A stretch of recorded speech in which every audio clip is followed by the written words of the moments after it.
सुनो, कुछ करना मत, कुछ करोगे तो अपने आप बंद हो जाता है वो। तो वहाँ पर भैया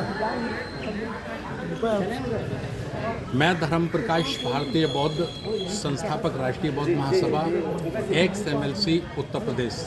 मैं आज खड़ा हूँ महात्मा ज्योतिराव फुले बाड़ा में, जो पुणे में है। और ये एक ऐसी पवित्र स्थान है जहाँ से महात्मा ज्योतिराव फुले ने, माता सावित्रीबाई फुले ने और माता फातिमा शेख ने हजारों वर्षों से जो इस देश के बहुजन समाज, दलित पिछड़ों के ऊपर प्रतिबंध था कि वो शिक्षा ग्रहण नहीं कर सकते, वो सार्वजनिक कुओं से पानी नहीं पी सकते, वो सार्वजनिक रास्तों से नहीं चल सकते, सती प्रथा थी, बाल विवाह था, अनेक प्रकार की ऐसी व्यवस्थाएं थी जो मानवता के नाते पर एक कलंक है।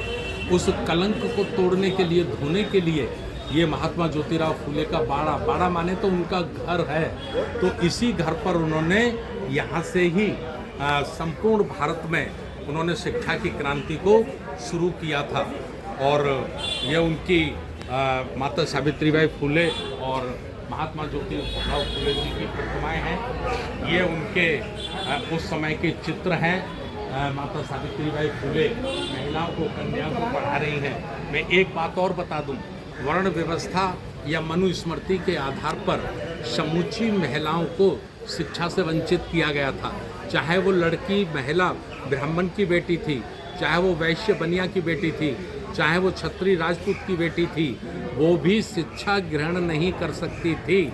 माता सावित्रीबाई फुले का भारत की समस्त नारियों के ऊपर, समस्त महिलाओं के ऊपर उनका एक उपकार है कि उन्होंने उनके लिए प्रथम शिक्षा के स्कूल खोले और वो भारत की प्रथम शिक्षिका बनी। तो उन्होंने उस हजारों साल की जो जंजीर थी, ब्राह्मणवादी और मनुवादी जो जंजीर थी, उसको तोड़कर मानवता के लिए तो काम किया ही किया, लेकिन महिलाओं के लिए विशेष रूप से उन्होंने काम किया। और महात्मा ज्योतिराव फुले ने उनको, जब उन्होंने ये शिक्षा पढ़ाने लिखाने का काम शुरू किया, तो उनके पिताजी ने भी उनको उनके घर से निकाल दिया था। लेकिन इसके बाद वो पति पत्नी दोनों, माता सावित्रीबाई फुले और महात्मा ज्योतिराव फुले, जाके माता फातिमा शेख के घर में रहे। उन्होंने उनको संरक्षण दिया, लेकिन उन्होंने वो काम अपना छोड़ा नहीं। सारे भारत में पूना के इस पवित्र स्थान से, इसी स्थान से जहाँ हम खड़े हैं, उन्होंने इस सामाजिक क्रांति को लाए। और राष्ट्र महात्मा फुले जी ने उनकी जो चिंगारी थी उसको फिर बाद में बाबा साहब डॉक्टर अंबेडकर जी ने पूरे देश में लाया। और 26 जनवरी 1950 को जो भारतीय संविधान बाबा साहब डॉक्टर अंबेडकर हमको दिए, उस संविधान में बाबा साहब डॉक्टर अंबेडकर जी ने जैसा महात्मा ज्योतिराव फुले चाहते थे, जैसा माता सावित्रीबाई फुले चाहती थी, उनकी सारी विचारधारा को उन्होंने समता, स्वतंत्रता के आधार पर, बंधुता के आधार पर, सबके साथ न्याय, सबका हिस्सा, सबकी भागीदारी के आधार पर उन्होंने संविधान दिया।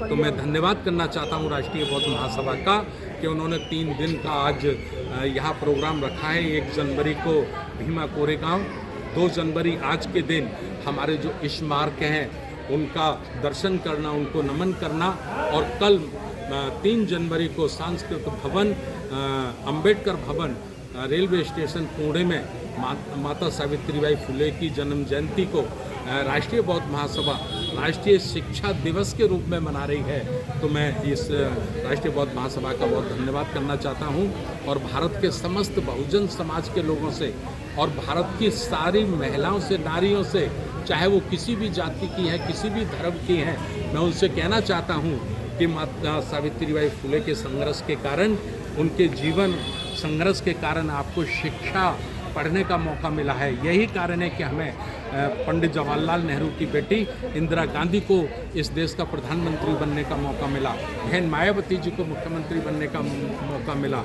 और आज राष्ट्रपति के पद पर जो हमारी बहन हैं आदिवासी मुर्मू, वो राष्ट्रपति बनी है। तो ये श्रेय अगर किसी को जाता है तो ये माता सावित्रीबाई फुले को जाता है।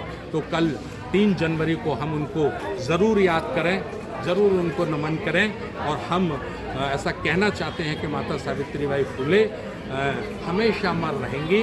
और मैं इस वीडियो के माध्यम से मैं न्यूज़ चैनल DP 24 के माध्यम से मैं राष्ट्रपति जी से और देश के तमाम मुख्यमंत्रियों से, प्रधानमंत्रियों से निवेदन करना चाहता हूं कि माता सावित्रीबाई फुले को भारत रत्न से सम्मानित किया जाना चाहिए और उनके जीवन संघर्ष को भारत के पाठ्यक्रम में शामिल किया जाना चाहिए।